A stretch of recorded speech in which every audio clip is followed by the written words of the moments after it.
Hello and welcome to another episode of Sideline Story, your destination for sports news, analysis and discussions. I'm Yang Guang, and today we are shifting gears into the world of Formula One as the 2025 season rolls into Shanghai for the Chinese Grand Prix. Joining me are my brilliant co-hosts Tian Yu and Brendan Yates. Alright, let's kick things off with something different. A big headline at the Chinese Grand Prix. F1 Academy's first round is in Shanghai this year. It's an all-female series racing alongside Formula One. They compete on the same circuit as Formula One drivers. And actually, F1 Academy's preseason test races also took place in Shanghai. And this weekend, Chinese driver Shi Wei also competes in the race as a wildcard driver. It's a huge milestone for female racing in China. My question here, and many may ask, why is China the launch pad for this women's event in a male-dominated sport? Well, I would say China is actually a great spot for this because it's huge sports market and its rising interest in women's athletics. The country has been pushing for more gender equality in sports, with women's events getting more spotlight in recent years. And I think Formula One's visibility can inspire young female drivers in China, especially with the rapid growth of motorsports in China. And now we have seen the emergence of multiple female drivers shining not only domestically, but also in the international arena as well. Since I just mentioned Shi Wei, who will soon make history as the first Chinese female driver in the F1 Academy Chinese Grand Prix in Shanghai. Last year, she clinched the Challenge Cup at the Shanghai leg of the FIA Formula 4 Chinese Championship and finished third in the Chinese Formula Grand Prix category. Another example would be Zhang Yan, who has blazed the trail as the first Chinese female racing driver in European Formula Series. Because in 2008, Zhang lifted the trophy on the Donington Park circuit of the Formula Ford Championship. Yeah, so I think these examples underscore China's commitment to fostering female talent in motorsports, which has paved the way for more women to chase their racing dreams. And plus, the market for women's sports is definitely growing as more brands and fans get behind it.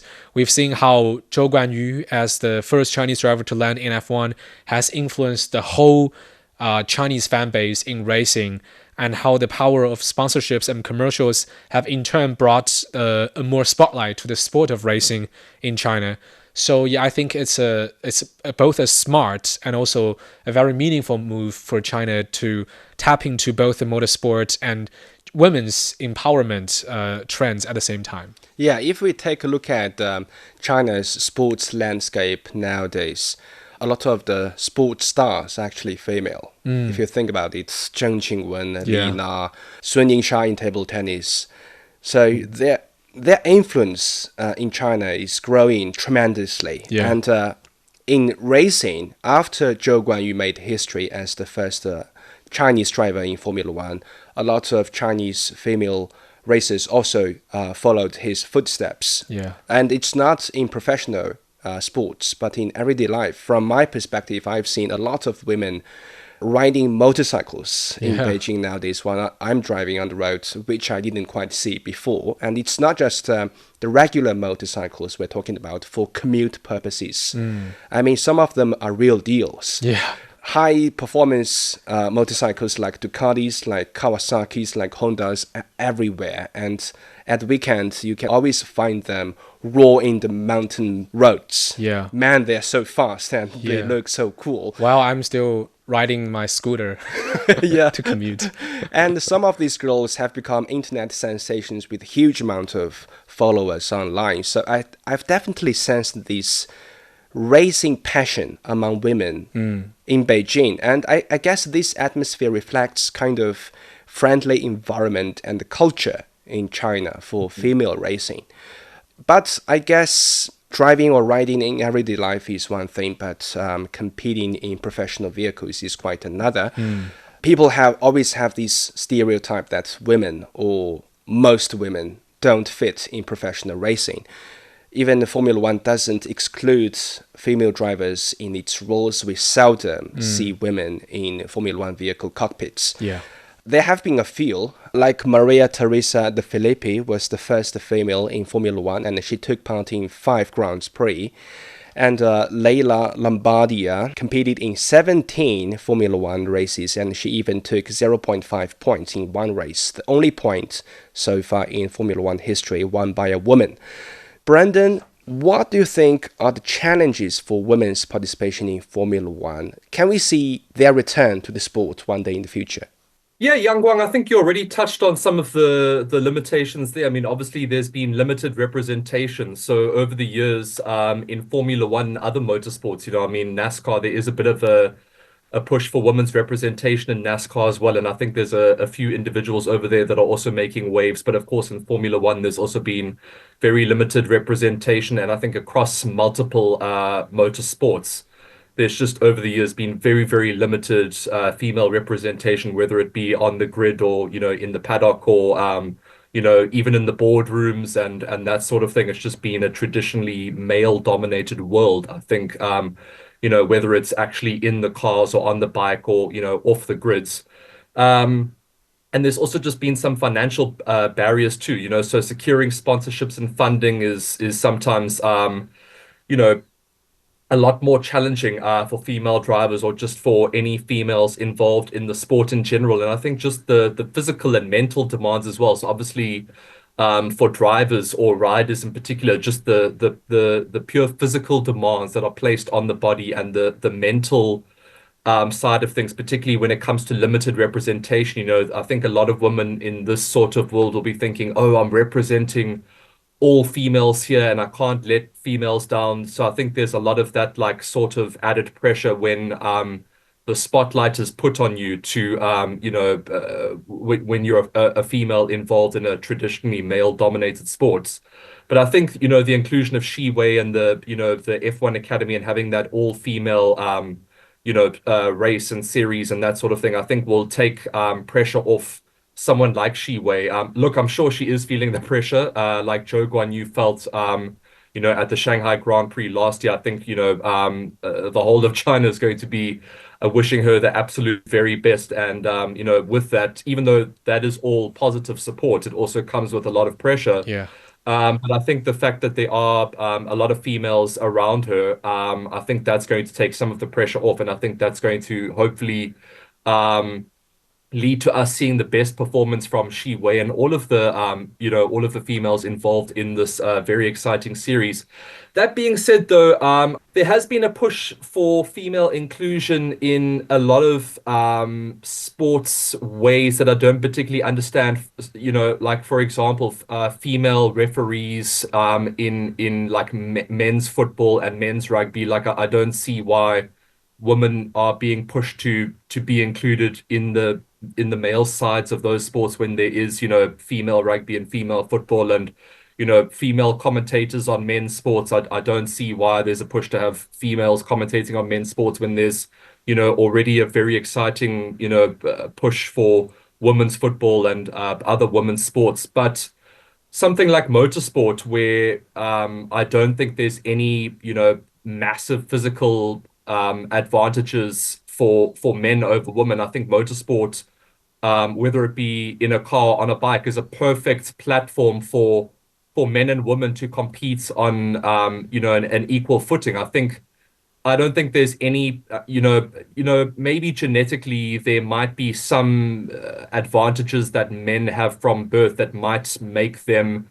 have a slight advantage naturally over a female driver, but I think it's a lot less genetic than something like running or playing rugby or playing football, where men obviously genetically have a massive advantage over women. So I think something like Formula One, I think there definitely should be a much greater push for female inclusion, because I think that motorsport is one of the very few sports where I think any gender can go all the way, and I don't think there's a massive advantage for men over women in motorsport.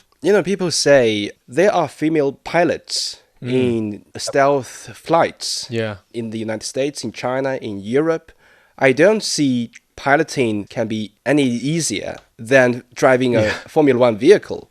So I don't think that's the main reason why there are fewer female drivers today in racing. But things are looking promising right now with F1 Academy. But now let's shift the gear and turn into the men's competition in Formula One this season. After the season opening Australian Grand Prix, I got to say, Max Verstappen doesn't look safe at all in his title defense. McLaren's got a better car, obviously, and there are new faces emerging ready to challenge him anytime on the circuit. In Australia, I have to say rain and the chaos on the circuit kind of helped Max in his second place finish, but I don't see that luck will extend for the whole year. So Tianyu, do you think this would be the toughest title fight for Max Verstappen this season in his career? Well, kind of, but I would still say Max Verstappen remains in a prime position to win another drivers' championship because, given his dominance in recent seasons and the strength of the Red Bull team, I mean, last season we've seen how the sudden rise of the McLaren team has posed some serious challenges to Verstappen's title defense and the Red Bull team. And Lando Norris was at some point really closer to taking him over after the Red Bull has gone through a low ebb in the middle of the season. But still, Verstappen defended its title with amazing adaptability and consistency throughout the rest of the season. So I think, as always, his consistent form, his exceptional, driving skills, and the sheer performance of the Red Bull car has made him one of the biggest favorites for this season. So I think it's just hard to bet against him. Yeah, it seems like only when Red Bull lost its advantage in speed and pace did we realize how good Max Verstappen is. Look at last season, his teammate Perez. He barely finished in podium sometimes. And this season, in the season opening Australian Grand Prix, his new teammate Liam Lawson didn't even finish the race. That just reflects how good Max Verstappen is. Brandon, in the last few years, every time we talked about Formula One at the start of the season, we discussed who would be Max Verstappen's biggest threat. And in the following year, there would be no serious threats to him at all. But how about this season? Another false alarm, or is he in a real crisis? I don't think. I think it's way too soon to think that Red Bull might be in a bit of a tricky time at the moment. But I think it's a bit too soon to assume that Max Verstappen might be in a crisis. But that being said, it definitely looks like McLaren and Lando Norris in particular are going to be Max Verstappen's biggest challeners. Look, I think last season, and this is something that we've all discussed before, and you raised some good points there where, it does seem like I don't know if it's a total downgrade from previous dominance for Red Bull, but there definitely seems to be increased challenges that they haven't faced before in the past. But that being said, I think last season where Max Verstappen managed to seemingly overcome those challenges and the increased pace of his competitors, he like you guys said, I think it really showcased what a phenomenal driver Max Verstappen is, because I think for a long time there definitely was that assumption that, oh, he's just in the superior car. But it now seems like the likes of McLaren and a couple of others have caught up. And last season, Max Verstappen definitely showed his dominance. I mean, just in China, for example, Norris finished a distant second behind Verstappen's Red Bull, last season. So I think, I think there's still a lot to be seen as the season progresses. But I mean, that being said, Lando Norris in Australia, it was pretty impressive. And McLaren in general were impressive. I mean, the team has definitely undergone some aggressive development, and Norris and his teammate Oscar Piastri definitely displayed superior pace and tire management. So it definitely suggests that McLaren, and I think Norris in particular, can be serious challenges this season. It's been exciting because, obviously there are a few contenders. going forward, but I still have to assume that Max Verstappen is going to be the person that goes all the way again. Another highlight in Formula One this season, Lewis Hamilton's new chapter with Yeah. Ferrari. In Australia, Hamilton had a rocky start, I would say, and it seems like it would take some time for the British driver to fully fit into his new car. So, Tianyu, are you optimistic about Hamilton's first year with Ferrari based on his early performances? Well, honestly, not because Okay. I think Ferrari fans have been holding high hopes for the team's performance ever since Hamilton joined the team, as they were wondering if he might pull something really wonderful or special with his extensive experience in the grid. But the result of the opening race kind of puts a question mark on their future prospect. Because, first of all, in terms of car performance, I don't think the new Ferrari car has lived up to his expectations. It was not as impressive as what has been built by the team. And to make things worse, the communication between the engineer and the driver was terrible during the race. Yeah, it seems like an issue for quite some time for Ferrari. Yeah, the communication was so poor that it cost Hamilton a lot of time stuck behind Alex Albon's Williams, and Ferrari's poor in-time strategy has led to mistiming of a switch from slicks to intermediates towards the end of the race, which ultimately cost Hamilton a handful of positions, leaving him dropping from 8th to 10th at the finish. So yeah, I think the problem with radio communications and real-time strategy has been kind of a long-standing issue for Ferrari, which was kind of the difference that separated Ferrari from other top-tier teams like now Red Bull and McLaren. And that is exactly what the team needs to improve urgently. They need to give the driver information in a very concise and precise way without being in their ear constantly. And Ferrari kind of did just exactly the opposite in the race, because when Charles Leclerc reported that there was leakage, the engineer on the radio asked him a leakage of what, and Leclerc said his seat was full of water, and then the engineer replied, "Yeah, the leakage must be the water." And Leclerc was kind of made speechless by this answer, and he said, "Let's add that to the words of wisdom." I think this exchange will definitely serve as a standout negative example. And it happened in front of the whole world. Yeah, it's a great negative example among all team radio this season. So yeah, based on what we have seen in the opening race, there are a lot of problems for the Ferrari team to deal with. First of all, to upgrade their car to be able to compete with the likes of Red Bull and McLaren, and then communications being the most prominent issue. So yeah, I would say Hamilton's debut season in Ferrari is not that optimistic, just based on what things look like right now. Yeah, as things stand, I don't think Ferrari has figured out who is their number one driver. Yeah. Either it's Leclerc or Hamilton. So that might trigger some intra-squad competition between the two drivers, which will damage the team in the end. What do you think, Brandon? Can Hamilton and Ferrari turn things around in the latter races?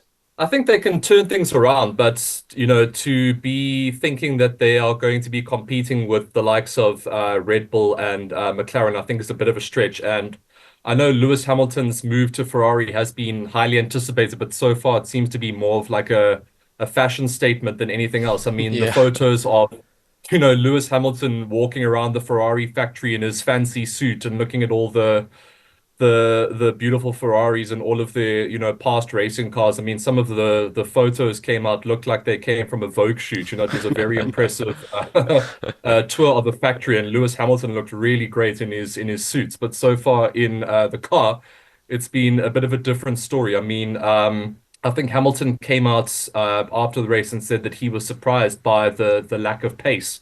In his Ferrari car, and Tianyu, you mentioned the communication issues there. I mean, it's just for the most successful Formula One team in history. I mean, just some of these strange gaffes are it's just the last thing that you would expect from, a team like that, and with drivers with the pedigree of Charles Leclerc and Lewis Hamilton. I mean, it's laughable. It kind of, again, reminds me of the situation at Manchester United, where the fall just happens so quickly and it's so dramatic. And it seems like, Ferrari have gone through similar struggles since the breakup with Michael Schumacher and all of the previous people on and off the grid that have brought the team so much success. But that being said, I mean, Ferrari's management remain cautiously optimistic. They've emphasized the need for patience and development throughout the season, and the team hopes to address performance issues and capitalize on Hamilton's experience to improve in upcoming races.